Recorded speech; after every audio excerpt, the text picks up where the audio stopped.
Okey, Assalamualaikum. Okey, hari ni lama dah tak buat video.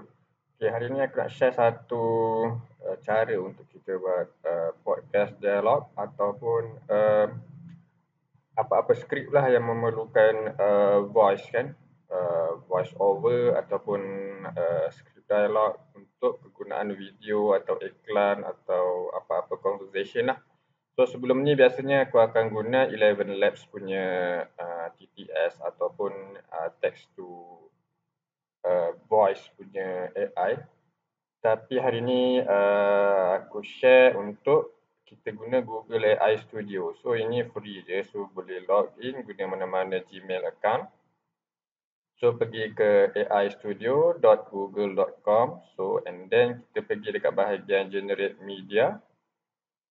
Kan generate media ni, kemudian pilih Gemini Speech Generation.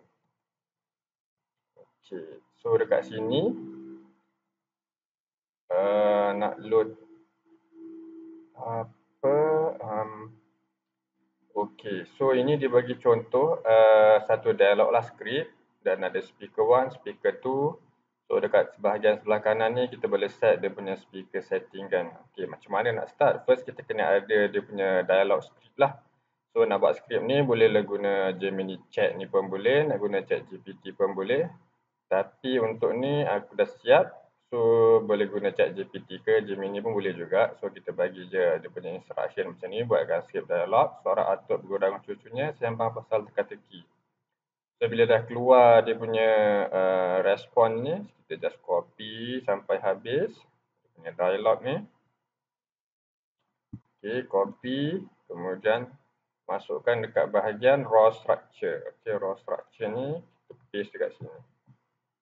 Okey, so bila kita paste jangan keluar notification ni kan, message ni, maksudnya kita kena set kat mana satu first character, mana satu second punya character. So kat sini kat dialog ni kita ada atuk dengan cucu. Kemudian dekat bahagian sebelah kanan ni kita kena set lah speaker 1 ni siapa, dia punya nama dia.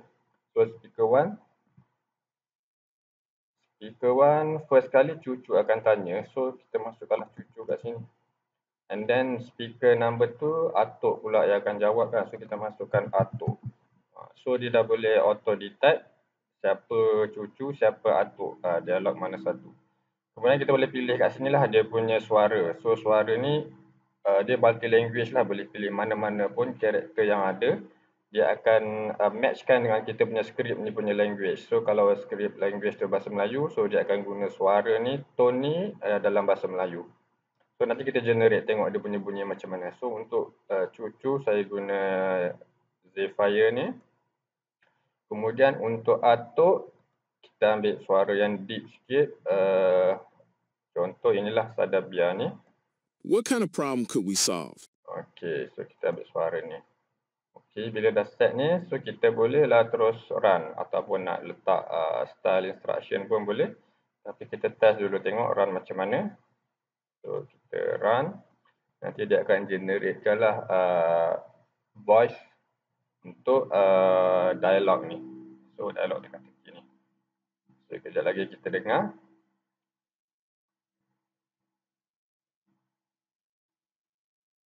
So after nanti kalau kita dah buat dia punya dialog ni, so dia akan keluar, kita boleh download dalam bentuk MP3 lah. So kemudian next kita boleh gunakan untuk video pula. So kita boleh gunakan voice over yang sama dan kita boleh animate through video pula lah. Cumanya kali ni nak tunjuk macam mana kita nak buat realistic punya voice dialog menggunakan Google AI Studio. Okey, selain sementara kita tunggu dia sub generate ni kan. Okey, so selain untuk voice audio ni kita boleh guna generate media ni untuk edit foto menggunakan Nano Banana dan lain-lain lah. So contoh Nano Banana ni kalau kita nak enhance kita punya company logo ataupun apa-apa grafik yang kita tak ada high resolution punya version, so kita boleh masuk dalam ni, minta dia retrace dan come up with sharper version lah of the logo. Boleh scan daripada Atuk, dulu masa Atuk kecil-kecil ada tak benda macam TikTok? TikTok. Sekejap, kita dengar. Dulu yang ada TikTok tu jam dendeng je. Itu pun kalau bateri tak habis. Dah habis dulu Atuk buat apa? Main game. Game kami dulu live action, tak ada grafik. Dia macam Tapi kalau kena hallucinate libas sikit sebab dia dah lipat, bertukar memang dia punya realistik. skrip kan. Ha, So dekat sini kita kena try and error lah. Kalau tengok macam ni dia dah bertukar dah dialog between atuk dengan cucu tu. So kita kena generate lagi sekali lah sebab benda ni dia percuma. So better kita try and error, tengok cucu, atuk. Kita tukar sikit tune dekat model setting ni, temperature ni 1, kita letak lebih sikit ke, macam tu. So sampai dia kadang-kadang dia itulah dia panggil AI punya hallucinate. Dia macam instruction tu sampaikan dia tapi dia faham lain kan, ataupun dia termiss the instruction yang kita bagi. So apa pun untuk Gen AI punya tools, memang kita sebagai human wajib review dulu lah dia punya hasil dari segi video ke, dari segi teks punya output ke, dia punya research punya output ke, sound output semua. Kita kena review. Foto pun kadang ada yang tak betul, ada bendera yang tak cukup baris kan. So sebagai manusia kita wajib bertanggungjawab apabila menggunakan teknologi AI untuk sentiasa buat post review output yang terhasil daripada AI generation ini.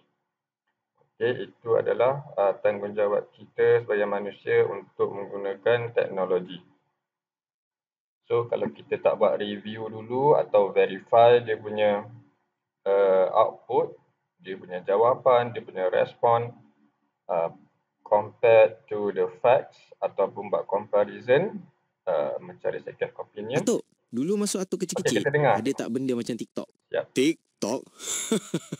Dulu yang ada TikTok tu jam dinding je. Itu pun kalau bateri tak habis. Habis dulu Atuk buat apa? Main game? Game kami dulu live action. Tak ada grafik. Tapi kalau kena libas lipar, memang realistik. Atuk, ajarlah saya teka-teki orang lama. Nak test otak versi kampung. Bagus. Otak jangan bagi berkarat. Okey, tekan ni. Bulat-bulat dalam semak, orang ambil buat ubat batuk. Apa dia? Ubat batuk cap ibu dan anak. Ish, budak ni. Tu iklan. Jawapannya belimbing guluh lah. Orang dulu rebus buat ubat. Oh, kreatif juga orang dulu ya. Google pun tak ada. Tapi otak ligat. Satu lagi. Hitam-hitam si tampuk manggis. Kalau pandai, cuba teka habis. Ni saya tahu. Jawapannya, tampuk manggis juga ke? Itulah. Budak sekarang semua nak jawapan cepat. Bukan. Jawapannya manggis lah. Tampuk tu yang hitam tu. Cik, Atuk ni. Soalan pun dah keliru. Jawapan lagi ke laut. Teka-teki orang dulu memang loya buruk sikit. Baru meriah sembang bawah pokok rambutan. Kalau sekarang, orang sembang bawah hekon je tu. Ya, tapi yang paling penting, gelak sama-sama. Tu yang buat kenangan jadi manis. Okey, dah habis. So macam mana pendapat korang? Nampak macam real kan? Kalau kita dengar kat radio atau podcast ni memang macam ada orang betul lah yang bersembang kan. Alright. So setakat itulah sharing untuk hari ni. So kalau yang nak mencuba bolehlah pergi ke Google AI Studio dan cuba sendiri skrip anda. Alright, terima kasih.